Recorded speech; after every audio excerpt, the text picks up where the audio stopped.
Good afternoon. Hello, y'all. Hi. So we are here today to chat a little bit about some things. There's a journey that I've been on for a few months now, and it's been a whole lot of fun, and wanted to share a lot of the things that I've learned so far. And I feel like I'm still learning, but I know a lot, and I want to share it with y'all.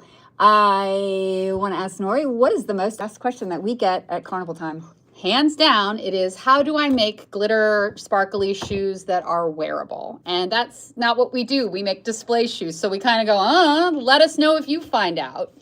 Yeah, we always say you don't, because as soon as you put them on and walk out the door, it starts to slough off and crack, and it's sad. So we don't usually recommend anything. However, I decided that I needed to go down a rabbit hole and figure out some ways to make some wearable shoes for people to make their carnival dreams come true. And so I started looking on the interwebs, and of course you can find all kinds of things on the interwebs, and I came up with gilding shoes. So this is the first pair that I did. It's an old pair of Doc Martens that is older. They are older than my children, and I have not worn them in a very, very long time. So I thought, well, let me give it a go. And I found the process extremely satisfying and a lot of fun. And I was able to pull together all of the products so that you can take a class here and bring your own shoes and make a really fun pair of shoes to wear, or you can come buy everything here and you can also do it at home. It's not difficult. It may look hard, but it really is not, and it's a whole lot of fun. It's very satisfying. So we have some fun decorations that I drew onto here that I thought was a lot of fun. It's a different whole process, but if you come take the class, you'll learn. And then also something that I had not seen done was to try some temporary tattoos. So this is a cute little pair that Miss Nori here made with some fun little tattoos on them, and they are super cute. So we have tons and tons of foil colors. This is just a small sampling. We found a fantastic foil glue. It's called Size. I don't know why they don't call it glue, but they call it Size. We sell it in the store. A little goes a very, very long way. We tried a couple of different glues, and one of them did not work, and this one is one that we can stand behind because we've tried it on a lot of different shoes and other things, and it's holding up really well. And if y'all bear with me, I would love to nerd out about adhesives, because that's a nerdy special interest for me is adhesives. Definitely. One of the things when we move, so the foiling has a lot of really fun options and a lot of really great things to do. And you don't have to just foil shoes. This is an old belt that I should have gotten rid of a million years ago, but I went digging in my closet because I want to foil everything now in my life. And if it doesn't stand still, then I'm going to put foil on it. And so there's also some fun little temporary tattoos on here as well. These are the ones that you put on your face, but instead I put them on the belt, and they look really cute. So you can do all kinds of fun things. And then I thought, well, let's try glitter, because that's what we do. And everybody always wants to glitter shoes. So the first glue that I tried on this journey was Tack It, and it did not work at all. And I don't really like Tack It as a glue for throws, because it just looks for shoes. I like it on like a Clio goblet. True. I like it on a King Arthur Grail. I've seen people do some very pretty stuff. Yeah, on shoes it looks like you just bought them at the Dillard's clearance, and I like more texture, but it does look really beautiful on other throws that I have seen as well. So I don't want to say just all throws. Yeah, and everybody do your own thing. It's not our cup of tea, but you do you. But I know you have some feelings also about Tack It, so why don't you share? Yes. So there's a reason. Y'all bear with me. So adhesives. Tack It, which I think most throw glitterers are familiar with Tack It, and maybe now getting to be more familiar with other, is what we would call a PSA. And PSA is not public service announcement. It is a pressure sensitive adhesive. And this is going to be flipped because we're YouTubing, but y'all bear with us. A pressure sensitive adhesive is any water-based glue. So glue is like water with different little chemicals floating in it. And as the water evaporates, the sticky stuff does its thing. There are some exceptions to that rule, but your white glues, your PVA glues like Aleene's, Mod Podge, Elmer's, those are PVA glues. Those, once they're dry, they are hard. Any glue that stays sticky, stays tacky, which is where the tack-it in tacky comes from, though not the tacky in tacky glue. It's confusing, and they didn't ask us how to name them. But Mod Podge, Aleene's tacky glue, and Elmer's, those all, when they dry, are hard and no longer sticky. They lose their stick. They form the bond while drying and stay bonded dry.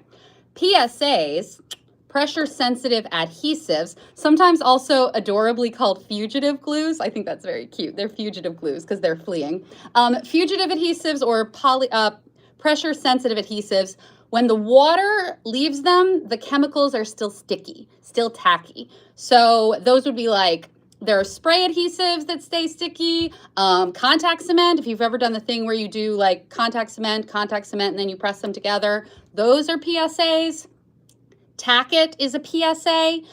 It's called tack-it over and over, repositionable. And the PSA that people are probably most familiar with is the glue in a Post-it. This would be considered a PSA because it's still sticky and you can stick it to things. The difference between different PSAs, size, this is also a PSA. I'm trying to be so careful not to mix up PVA and PSA. This is a pressure sensitive adhesive, meaning it doesn't stick until something is pushing against it. So it's sticky once you've stuck to it. The difference between different PSAs isn't that they stay tacky or not. Tack-it and size, the difference between them is low tack and high tack. Tack-it is designed to be as weak as possible because it needs to be repositionable. If you read the label, it even says temporary. So tack-it is by design not a great gripper. Size is an outstanding gripper. It is designed to hold, it is designed to hold leaf. It is designed to last.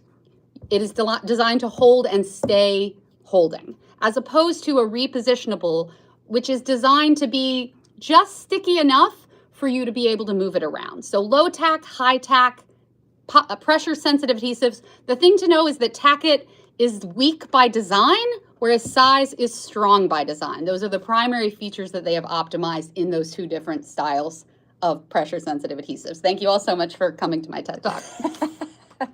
So the size has been fantastic for adhering the foil onto shoes. Here's another cute little pair. They were black, now they're silver with a cute little star. And so it will stay tacky for 24 hours while if you're gilding a ceiling or doing your shoes. As soon as you put it on, then it's no longer sticky or tacky. And then you'll coat it with a really amazing a wooden boat varnish that we found that stays flexible so that you can wear them and bend them and it's not going to peel and crack off. I guess wooden boats you want to be able to bend, and your really fun shoes you want to be able to bend and stay looking great all along. And so these, it's just not gonna, it doesn't go anywhere, which is great, which is fantastic, because as soon as you would use any of the other adhesives that we mentioned, the Aleene's Super Tacky Glue or Mod Podge or Elmer's, you walk out the door and it's just cracking right off. So so when I started, I was like, well, okay, there's a big fail to do the tack-it. Mm-hmm. So I decided I would try this glue to do the tack-it. Even other leafing adhesives, we've tried lower tack leafing adhesives, also did not work. You need this high tack. Yes. We've made some interesting new friends in this season in our life. We are delighted to be suppliers of these outstanding products that weirdly work so perfectly for our purposes. Yes, when I called the sales team at the North American distributors, this is made in Holland, and the North American distributors are in Maine, and I called them up. I was like, hey, sales team, so I own a small business in New Orleans, and we would love to use your boat varnish on shoes. And I figured they would go one of either way. They'd be like, get lost, or they'd be like, yeah, sure, we're game. And they were, yeah, sure, we're game. So they've been a lot of fun to work with, and we really do appreciate the Epiphanes folks and the Polyvine folks. So new. Yes.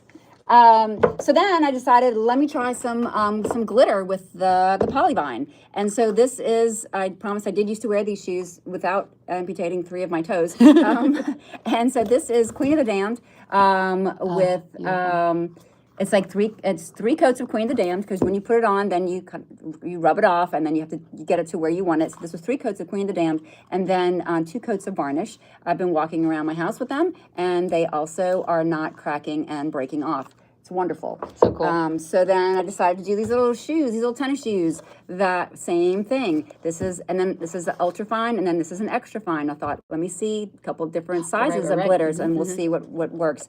These also not cracking off.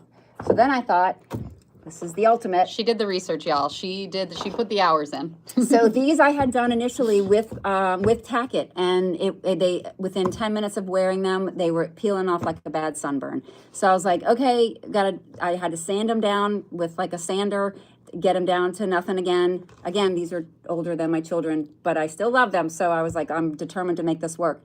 So this is extra fine. This is Gumbo Zerb, and it's an extra fine glitter. So it's a bigger particle size than the Glam Rocker that's on here. It has held up pretty well. It's in the really, really deep cracks. It is cracking just a little tiny bit. It is a very deep crack on a pair of very, very old shoes, but it is still hanging in there. So I feel like this could be your, like for your Mardi Gras season. Maybe it wouldn't last, the bigger particle size might not last forever, but it's going to last you, I think, through a few parades, through a costume for sure for Mardi Gras Day, without cracking and making you sad. But then these are, like I said, are holding up really well, and I think would last a good long time, more than a Mardi Gras season. So that's a lot of information, but we have learned a lot and had a lot of fun doing it, and the classes have been a blast. And would love to have y'all come take the class. And I can talk about this stuff a lot, all day long. Yes, if you have questions, reach out. We would love to talk about it. We would love to talk about this. And, not to, bash Tackett. It's got its place, but it's not really in the wearable realm. But we think we found some really good things that will meet your needs, and you can make some really fun things, additions to your costumes and your wearables. Not just for Mardi Gras, really. I wear these. I'm not waiting for Mardi Gras. I wear these all the time. So I also want to point out, just before we wrap it up, that if you're using the sizing adhesive, you can foil your throws. Yes. All you would do is skip the varnish step because you don't need to be wearing it. Yes. So I'm going to be playing around with that, and I'm extremely excited to foil some of my throw shoes. And so yeah, there's the class, there's the materials. If you come in, we're extremely happy to talk you through what your vision would be for your foiled accessories or your throws, or what you're making your sparkly dreams come true. That's what we are thinking about. That's what we're here for, day and night. Yeah, we're probably gonna do some gilded pumpkins for the pumpkin patch. Oh my God, we are. So I really, like I said, you just are going to want to gild everything. You're going to want to put foil on anything that doesn't stand still. So it's very true. It's very true. So, so thank you so much, and come talk to us about foiling, and we'll tell you more than you want to know. Thanks, guys. See you soon. Bye.